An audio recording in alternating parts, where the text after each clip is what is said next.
পুরীর সাইট সিনে বেরিয়ে যে ধৌলগিরি এসেছিলাম তার কিছু ইতিহাস আপনাদের সামনে তুলে ধরলাম। ধৌলগিরি পাহাড় এটি দয়া নদীর তীরে অবস্থিত। এটি উড়িষ্যার ভুবনেশ্বরেরই একটি অংশ এবং এটি ভুবনেশ্বর থেকে প্রায় 4 কিলোমিটার দূরে অবস্থিত। যাই হোক, এই শহরটি সমতল ভূমি, বনভূমি এবং দয়া নদী দ্বারা বেষ্টিত। এই পাহাড়টি শুধুমাত্র ওড়িশা নয়, ভারতের ইতিহাসেও উচ্চ গুরুত্ব বহন করে।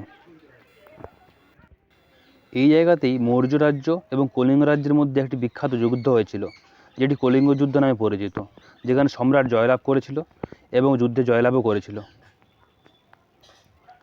এবং মৃত্যুর সংখ্যা এত বেড়েছিল যে সেই মৃত্যুর সংখ্যাতে সম্রাট অশোক বিস্মিত হয়েছিল এবং তারপর থেকেই তিনি এখানে বৌদ্ধ ধর্মের পদ অনুসরণ করে এখানে তপস্যা করেছিলেন। আগেই যে বললাম যে এখানে যুদ্ধ হয়েছিল, প্রায় 2 লক্ষ সৈন্য মারা গিয়েছিল এই জায়গাটাতে, যার কারণে পুরো দয়া নদী একদম লাল হয়ে গেছিল। এই জিনিস দেখার পর থেকে অশোক নিজেকে খুব মর্মাহত অনুভব করেছিলেন এবং তিনি শান্তির পথ ধরে বৌদ্ধ ধর্ম পথ অবলম্বন করেছিলেন। এরপর তিনি এই শান্তির ধর্ম গোটা বিশ্বে ছড়িয়ে দেওয়ার চেষ্টা করেছিলেন এবং এশিয়াতেও ছড়িয়ে দেওয়ার চেষ্টা করেছিলেন।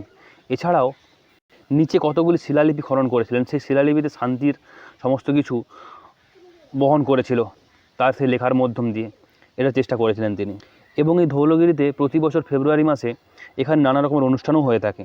সেই অনুষ্ঠানগুলি হলো শাস্ত্রীয় নৃত্য, শাস্ত্রীয় সঙ্গীত, মার্শাল আর্ট ইত্যাদি।